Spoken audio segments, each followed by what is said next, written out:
The Vive Pro 2 is HTC's latest PC VR headset that is aimed at enterprise customers and VR enthusiasts alike. It promises a wider 120 degrees FOV and a high-end VR experience thanks to its upgraded resolution of 2.5K by 2.5K pixels per eye and a higher 120Hz refresh rate. Now, does HTC keep those promises, and is the device worth the $799 asking price for the headset only? That's exactly what we're going to find out in this full video review of the Vive Pro 2. Hi and welcome back to MRTV. My name is Sebastian Ank and I bring you independent, in-depth VR hardware reviews just like this one here. And this review is indeed in-depth. In 25 minutes you will know everything about the Vive Pro 2 that you need to know. So if you're considering to spend those $800, do yourself a favor and watch the whole video. If you prefer written reviews, I have those too now, and you can find them at my new website at mrtv.co. Not only will you find all the reviews of all the headsets, but also reviews about all the accessories, so it's absolutely worth a visit. And now stay tuned, watch the whole video, because all of the goodness is coming up.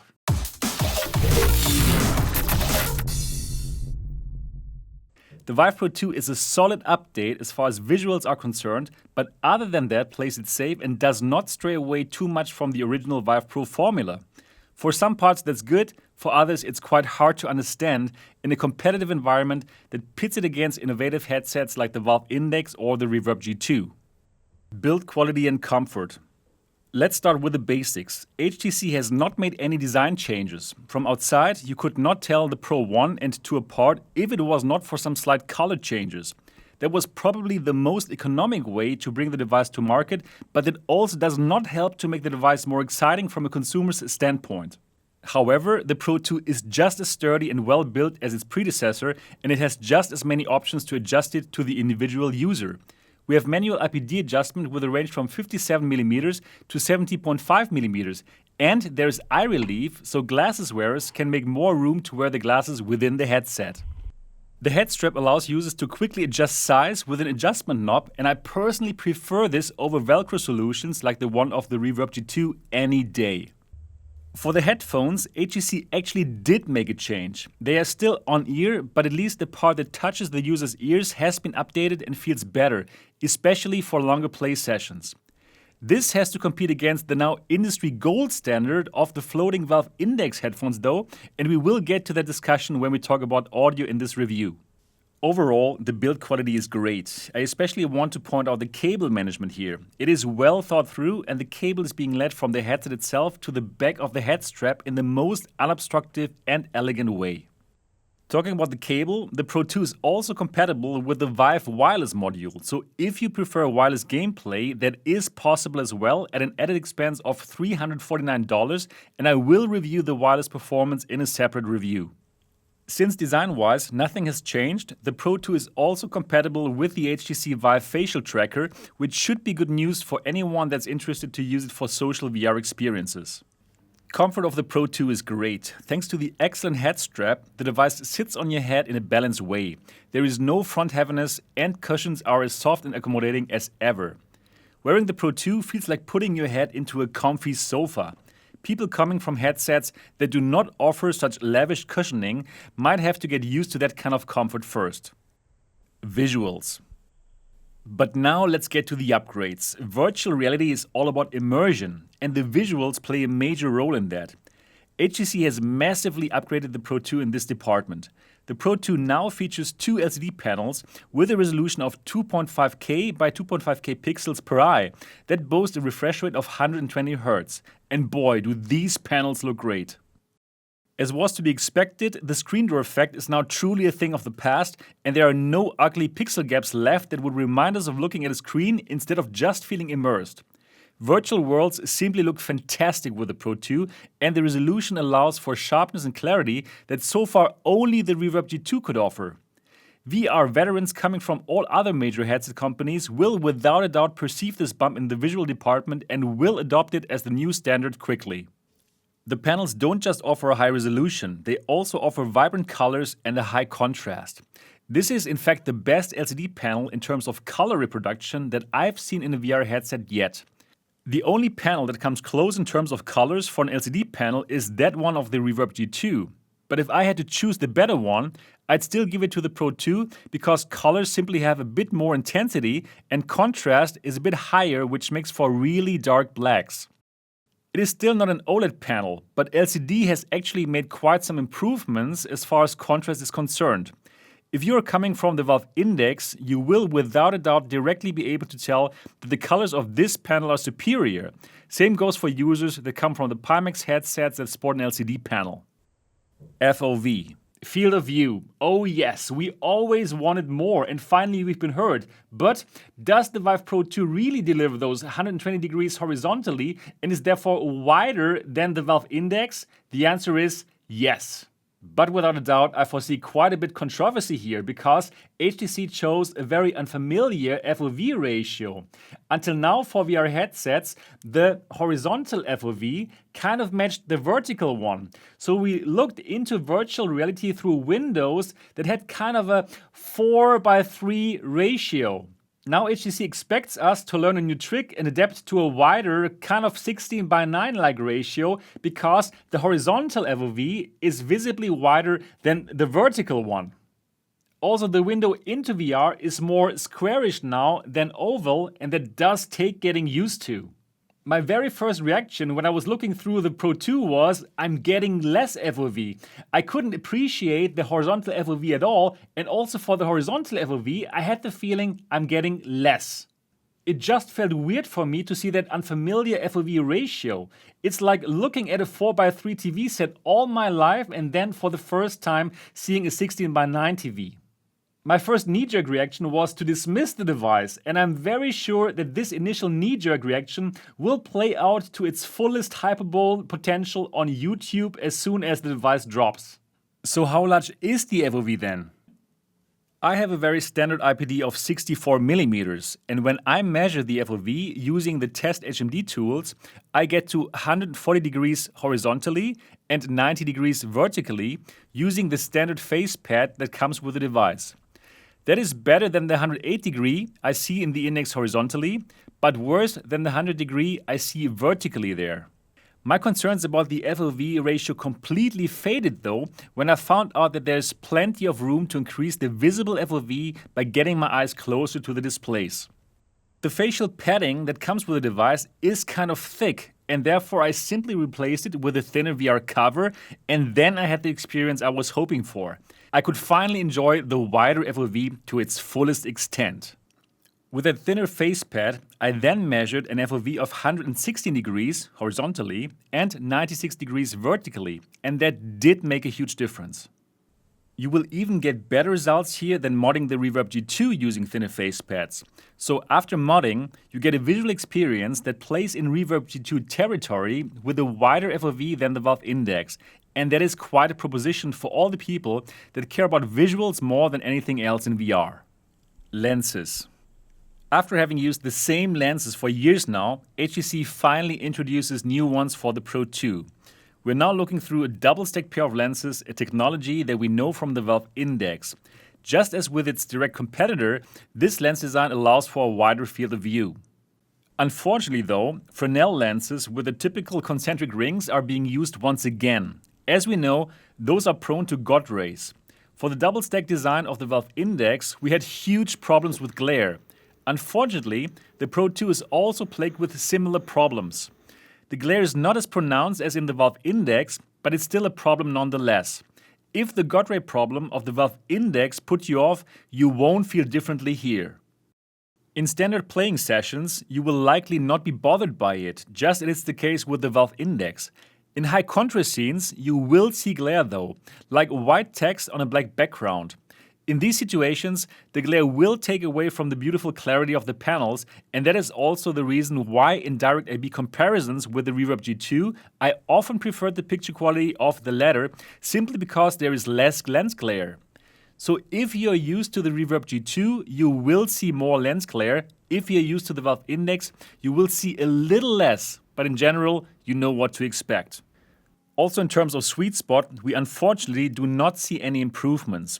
In order to get to the position that will grant you the sharpest picture quality over the complete panel, you will need to adjust the headset for quite a bit.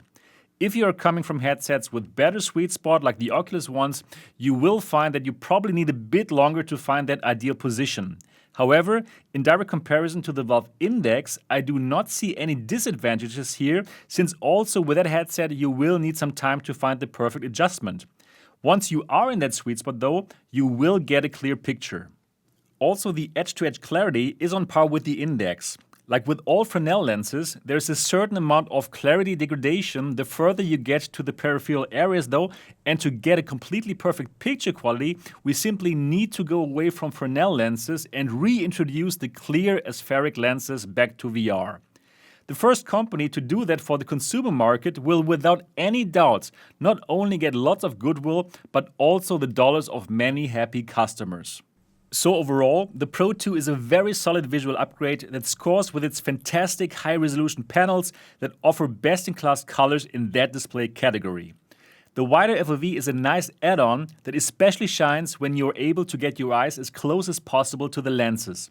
If that is not the case because you probably wear glasses or because of your anatomy, you will likely prefer the wider vertical FOV that the Index offers. The viewing pleasure is only clouded by glare in high contrast scenes caused by lenses that do not improve on the Valve Index double-stacked lens formula. Audio.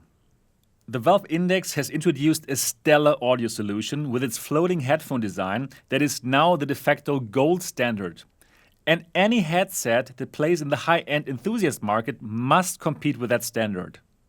The Pro 2 offers standard on-ear headphones that have been improved in terms of their design. They look better and, more importantly, feel better on your ears now, also for longer playing sessions. I've already gotten used to having headphones not touch my ears though, and I personally do prefer the Index solution. However, I can also appreciate the notion that some people want to be shut off completely from the real world. For these people, on-ear headphones that block noise coming from the outside are preferable, and the Pro 2 offers such a solution. The audio quality itself will be good enough for the majority of consumers. I could tell that the Valve Index headphones offer a better audio quality, especially the bass department, but the Pro 2 headphones also did not put me off. Audiophiles will without a doubt prefer the Valve Index solution though. But listen for yourself for a moment.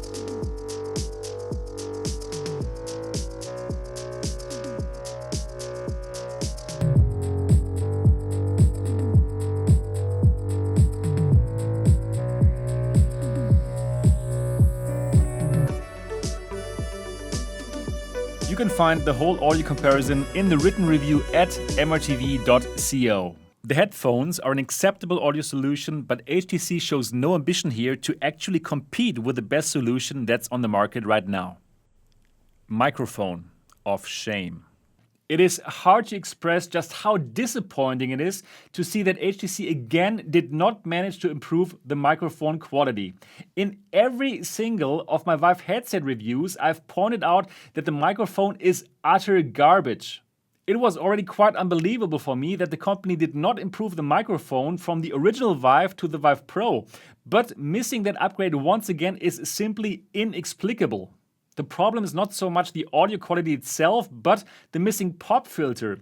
Every P sound will result in ugly pop noises that will identify you as a Vive customer in social VR situations.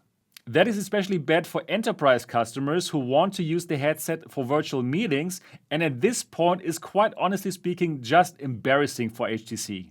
This is how the microphone of the Vive Pro 2 sounds. Vive Pro 2 microphone check. Peter Parker still plays piano. Peter Parker still plays piano. I've tried to improve the pop noise problem by attaching wind filters for camera microphones, and the results are actually pretty good. Those will cost not more than $1 and will allow you to interact with other people in VR without giving away that you're using a Vive headset. In my opinion, this is a must-do mod for everyone who wants to pick up the Pro 2, and I'm leaving a link to those pop filters down in the description of this video. But now, let's check out the results. This is how the modded microphone of the Vive Pro 2 sounds. Vive Pro 2 microphone check. Peter Parker still plays piano. Peter Parker still plays piano. I've reached out to HTC about the microphone situation and they told me they want to improve the microphone by software updates.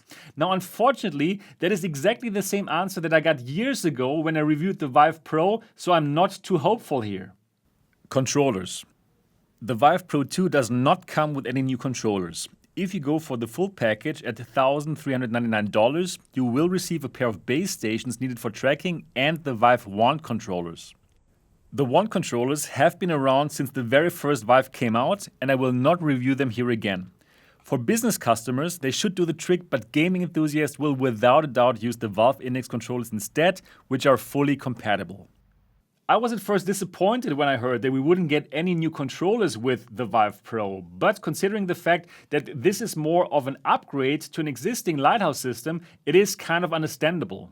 HTC told me that a new controller for gamers would unlikely add any value to the ecosystem. So if that's the case, I would have hoped for HTC to work together with Valve and offer a bundle with those Valve Index controllers for people that are new to this ecosystem.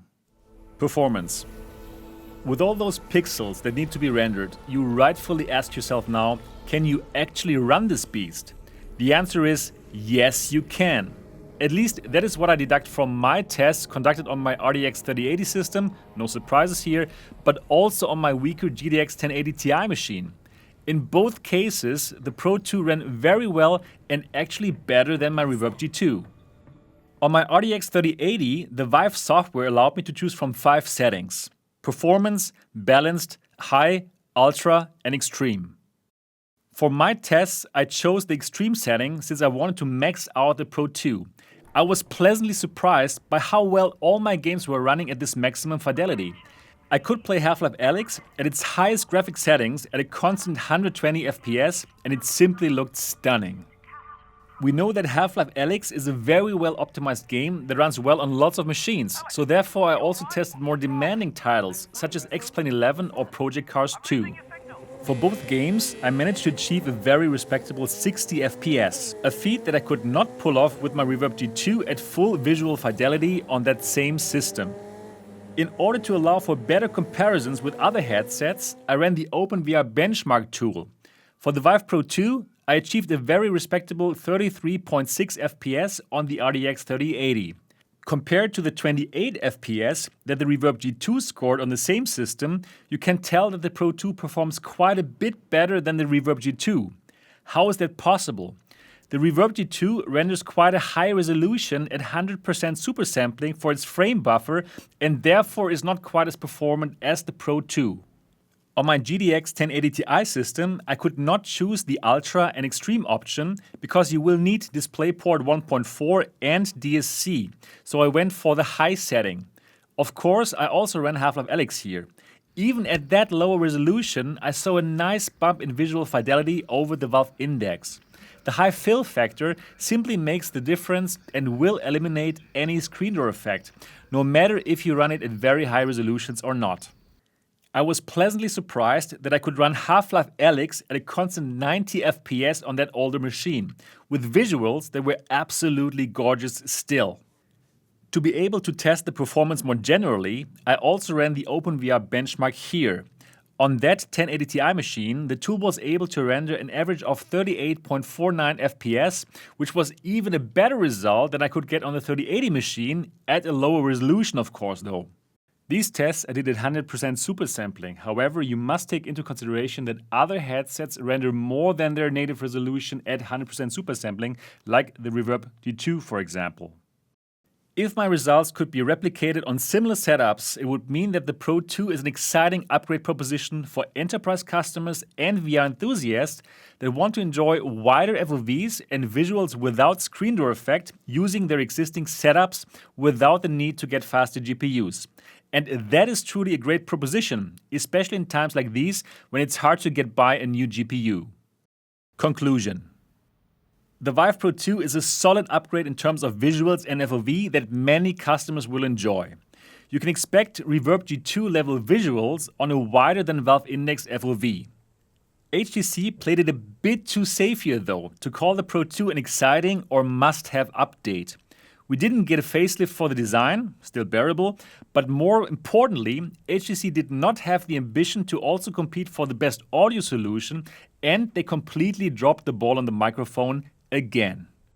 For VR enthusiasts that are willing to mod that microphone though by adding a $1 pop filter and that do not insist on the floating Valve Index headphones, the Vive Pro 2 is a solid upgrade that will not force them to upgrade their existing GPUs. But once the high-end GPUs will be more broadly available, the headset will give you these ultra and extreme graphics settings to really show you what it can do. In order to help you make a more informed purchasing decision, I will give you my advice based on the headset that you currently own. If you own a Valve Index and are happy with it, I'm not going to tell you that your Index is not good enough anymore. The Index is a hell of a headset and the panel still looks good enough. If you are not already used to higher resolution screens like that of the Reverb G2.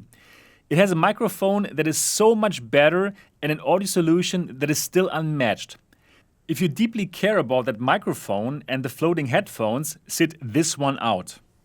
However, if you ever so enviously looked over at the Reverb G2 crowd and also wish to enjoy those incredibly sharp high-resolution panels with even better colors, you can now have that together with a tracking solution that you love and an even wider FOV.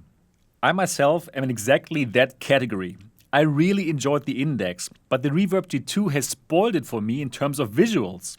I'm therefore glad that we now have a Lighthouse version with an even bigger FOV, therefore I will personally keep my pre-order for the Pro 2.